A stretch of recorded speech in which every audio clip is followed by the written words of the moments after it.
రైతు హామీలకు నిరసన తెలుపుతూ ఒకవైపు బీజేపీ నేతలు కూడా ఎడ్ల బండిపై ఈరోజు అసెంబ్లీకి వచ్చారు. ఒకసారి చూడవచ్చు, ఎడ్ల బండిపై కూడా ఇటు బీజేపీ ఎమ్మెల్యేలు రామారావు పటేల్, అటు పాయల్ శంకర్తో పాటు పాల్వాయి హరీష్ బాబు ఉన్నారు. ఒకసారి మాట్లాడించేటువంటి ప్రయత్నం చేయాలి. ఎమ్మెల్యేలు ఎందుకు ఎడ్ల బండిని ఎంచుకున్నారో ఒకసారి మాట్లాడించేటువంటి ప్రయత్నం చేద్దాం. ఎందుకు ఈరోజు ఎడ్ల బండి మీద ఇట్లా రావాలని చెప్పి మీరు డిసైడ్ అయ్యారు? రైతులకు సంఘీభావంగా రైతాంగ సమస్యల మీద వారు గొప్ప హామీలు ఇచ్చి కాంగ్రెస్ పార్టీ అధికారంలోకి వచ్చింది. రైతుల్ని నిట్టనిలులా ముంచింది, రైతుల నడ్డి విరిచింది వాళ్ళు. కాబట్టి తప్పకుండా రైతు భరోసా ఏదైతే 15,000 ఇస్తామన్న హామీ ఇచ్చిర్రో అది నిలబెట్టుకోవాలి. రైతు కూలీలకు 12,000 ఇస్తామన్న హామీ నిలబెట్టుకోవాలి. రుణమాఫీ పూర్తిగా చేయలేదు, అది పూర్తి చేయాలనే ప్రధాన డిమాండ్లతో రైతులకు సంఘీభావంగా ఇవాళ ఆకుపచ్చ కండువాలు వేసుకొని ఎడ్ల బండి మీద అసెంబ్లీకి పోతున్నాం. ఇక్కడైనా ప్రభుత్వం కళ్ళు తెరవాలి. ఇవాళ షార్ట్ డిస్కషన్ ఉంది అసెంబ్లీలో రైతు భరోసా మీద. కాబట్టి ఈ సమస్యలు పూర్తిగా పరిష్కారం కావాలి. రైతాంగానికి కాంగ్రెస్ పార్టీ ఇచ్చిన హామీని నిలబెట్టుకోవాలని డిమాండ్ చేస్తూ ఈ కార్యక్రమాన్ని చేపట్టడం జరుగుతుంది. ఇది అసలు ఎడ్ల బండికి తో కూడా ఒకవైపు రైతుల షార్ట్ డిస్కషన్ కాకుండా ప్రభుత్వం చెప్తుంది ఒకవైపు, ఎందుకంటే షార్ట్ డిస్కషన్ పట్టుబడుతున్నారు, అమలు చేయాలని ఒక్కొక్కటి అమలు చేస్తున్నాం. అందులో భాగంగానే ఇప్పటికీ రైతు రుణమాఫీ ఇస్తాం, రైతు భరోసా కూడా తొందరలోనే వేస్తాము. ఆర్థిక పరిస్థితి బాగాలేదని చెప్తున్నటువంటి పరిస్థితి. ఆర్థిక పరిస్థితి బాగలేకపోతే బడా కాంట్రాక్టర్లకు ఎందుకు బిల్లులు వస్తున్నాయండి? ఎందుకు రైతులకు ఇవ్వడానికి మీకు డబ్బులు లేవు అంటున్నారు? కాబట్టి దీన్ని పూర్తిగా లోపభూయిష్టంగా ఉంది. తప్పకుండా కాంగ్రెస్ పార్టీ 6 హామీలు నిలబెట్టుకునే వరకు మా పోరాటం ఆగదు.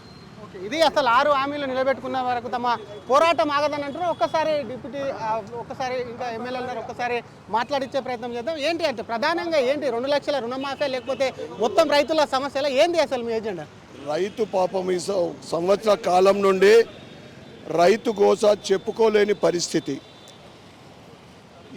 మీరు 2 లక్షల రుణం లేని వాళ్ళు 2 లక్షల రుణమాఫీ 2 లక్షల రుణం తీసుకోండి. మా ప్రభుత్వం నెక్స్ట్ మంత్ రాగానే 2 లక్షల రుణమాఫీ చేస్తుంది. సోనియమ్మ డిసెంబర్ 9 సోనియమ్మ జన్మదినము 2023 డిసెంబర్ 9న చేస్తా అని చెప్పి మళ్ళీ 100 రోజులని, ఆ తర్వాత మళ్ళీ 100 రోజుల తర్వాత దసరా దీపావళి అని చెప్పేసి ఆఖరికి 15 ఆగస్టు రోజున 33% రైతులకి రుణమాఫీ అయింది. రైతు రుణమాఫీతో పాటు రైతు భరోసా దిక్కులేదు. కనీసం వాళ్ళ పెట్టుబడి కోసము 10,000 వాళ్ళు ఇస్తే మేము 15,000 ఇస్తామని చెప్పారు. రైతుకు ఎటువంటి రక్షణ లేదు. రైతు బీమా చేయాలా, రైతు భరోసా ఇవ్వాలా, రైతు బీమా చేసినట్లు ప్రకటించుకుంటా ఉన్నారు. రైతు పండుగ చేసుకున్నారు. మీరు రైతు పండుగ ఉత్సవాల రైతు పండుగ ఎందుకు చేసుకున్నారో మేము ప్రశ్నిస్తూ ఉన్నాం. అసలు రైతు పండుగ ఎందుకు చేసుకుంటున్నారు, రైతు ఉత్సవాలు ఎందుకంటే ఒకసారి deputy floor leader Payal Shankar ఉన్నారు. ఒకసారి మాట్లాడించేటటువంటి ప్రయత్నం చేద్దాం. రుణమాఫీకి సంబంధించి వీటన్నిటిని అడ్జస్ట్ చేస్తున్నాం, కొంతమేరనే ఉంది, మిగతా వాటిని కూడా చేస్తామని అంటున్నారు. కానీ మీరు ఎందుకు టైం ఇవ్వట్లేదని అడుగుతున్నారు. ఈ రాష్ట్రంలో ప్రభుత్వం వచ్చి సంవత్సర కాలం పాటు పూర్తయిపోయింది. 2 లక్షల రూపాయల బాకీ ఉన్నటువంటి రైతులందరికీ కూడా రుణమాఫీ చేస్తామని చెప్పిండ్రు. ఏ ఒక్క రైతుకు కూడా 2 లక్షల రూపాయలు ఉన్న రైతుకు రుణమాఫీ జరగలేదు.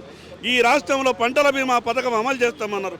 ప్రభుత్వం వచ్చి సంవత్సర కాలం పూర్తయింది, పంటల బీమా పథకం అమలు కాలేదు. అదేవిధంగా రైతు భరోసా ఇస్తామన్నారు. ఏ ఒక్క రైతు కూడా రూపాయి రైతు భరోసా రాలేదు. కాబట్టి సభలో చర్చ జరగాల, రైతుల సమస్యలు పరిష్కారం కావాలన్న ఆలోచనతోనే ఈ విధంగా మేమంతా కూడా అసెంబ్లీకి బయలుదేరినాం. అసెంబ్లీకి బయలుదేరి ఇదే విధంగా వెళ్తారా? దీని మీద చర్చకు కానీ ఏమన్నా మీరు ఇంకేమన్నా చేస్తారా? అసెంబ్లీలో చర్చకు పట్టుబడతాం. అసెంబ్లీలో రైతుల సమస్యల మీద చర్చ జరగాలన్న ఆలోచనతోనే, ప్రభుత్వం కనువిప్పు కలగాలన్న ఆలోచనతోనే ఈ విధంగా మేము అసెంబ్లీకి ప్రయాణం సాగిస్తున్నాం. అసలు అసెంబ్లీకి సంబంధించి కూడా చర్చలకు పట్టుబడతాము. అసెంబ్లీలో చర్చలు కాదు, వీళ్ళకు కనువిప్పు కలిగే వరకు కూడా ఒకవైపు ఖచ్చితంగా రైతులకు ఇచ్చినటువంటి హామీల మీద కూడా పోరాడతాము. అసలు కాంగ్రెస్ ఇచ్చినటువంటి రైతు హామీలు ఏవైతే ఉన్నాయో 2 లక్షల రుణమాఫీ కానివ్వండి, అటు రైతు భరోసా కింద ఇచ్చినటువంటి భరోసా కానివ్వండి, రైతు కూలీలకు ఇచ్చినటువంటి హామీలు ఏవైతే ఉన్నాయో వాటన్నిటిని కూడా ఖచ్చితంగా నెరవేర్చే వరకు కూడా కాంగ్రెస్ ప్రభుత్వాన్ని వదిలిపెట్టేది లేదు. ఈరోజు జరిగేటువంటి షార్ట్ డిస్కషన్లో సైతం కూడా ఒకవైపు అటు దీని మీద డిస్కస్ చేయాలని చెప్పి డిమాండ్ చేస్తాం. అందుకే ఒకవైపు ప్రభుత్వం నిన్న వాయిదా తీర్మానాన్ని కూడా ప్రవేశపెట్టారు. దానికి అనుకూలంగా కూడా ఒకవైపు ప్రభుత్వం కూడా దాన్ని తీర్మానాన్ని కూడా కొట్టిపాడేసింది. కాబట్టి ఈ విధంగా నిరసన తెలిపేందుకు వచ్చామని చెప్పి కూడా మరి బీజేపీ ఎమ్మెల్యేలు అంటున్నారు. ఈ ఎమ్మెల్యేలకు ఒకసారి చూసుకోవచ్చు, మనం ఎడ్ల బండిని కూడా ఒకసారి చూసుకోవచ్చు. ఎడ్లను కూడా ముస్తాబు చేశారు. ఎడ్ల బండిని కూడా అటు నేరుగా కూడా అటు ఒకవైపు ఎమ్మెల్యే క్వార్టర్స్ ఎక్కడైతే ఉందో అక్కడ నుంచి కూడా ఎమ్మెల్యేలంతా దీని మీద ఎక్కి అక్కడి నుంచి బయలుదేరారు. ముస్తాబ్ చేసినటువంటి ఎడ్ల బండి మీద అసెంబ్లీకి రావాలి. ఎందుకంటే ఒకవైపు దీనికోసం రైతు హామీల మీద కూడా ఒకవైపు ప్రభుత్వాన్ని అడిగినప్పటికీ కూడా ప్రభుత్వం విస్మరిస్తున్న నేపథ్యంలో కూడా ఇటువంటి కార్యక్రమానికి పూనుకున్నాం. కాబట్టి ఎందుకు రైతు హామీలపైన కూడా డిస్కస్ చేయట్లేదు అని చెప్పి కూడా ఒకవైపు పెద్ద ఎత్తున ప్రభుత్వాన్ని నిలదీస్తుంది. ఈరోజు అసెంబ్లీకి ఈ విధంగా రావడం, కండువాలు ధరించడం కూడా చూస్తున్నాం. రైతులకు ఒకవైపు మద్దతుగా కూడా వాళ్ళు ఆకుపచ్చ కండువాలు వేసుకొని కూడా ఒకవైపు ఎడ్ల బండి పైన రావడం కూడా ప్రస్తుతం చర్చనీయాంశం. అసెంబ్లీలోనే కాదు బయట కూడా ఖచ్చితంగా కాంగ్రెస్ ప్రభుత్వాన్ని నిలదీసి రైతు హామీలు నెరవేర్చేదాకా పోరాడతామని బీజేపీ ఎమ్మెల్యేలు అంటున్నారు. కెమెరామ్యాన్ విజయ్తో శ్రీధర్, RTV, హైదరాబాద్. మరిన్ని వీడియోస్ కోసం ఛానల్ ని సబ్స్క్రైబ్ చేయండి. లేటెస్ట్ అప్డేట్స్ కోసం వాట్సాప్ ఛానల్ ని ఫాలో అవ్వండి. ఆ లింక్ డిస్క్రిప్షన్ లో ఉంది.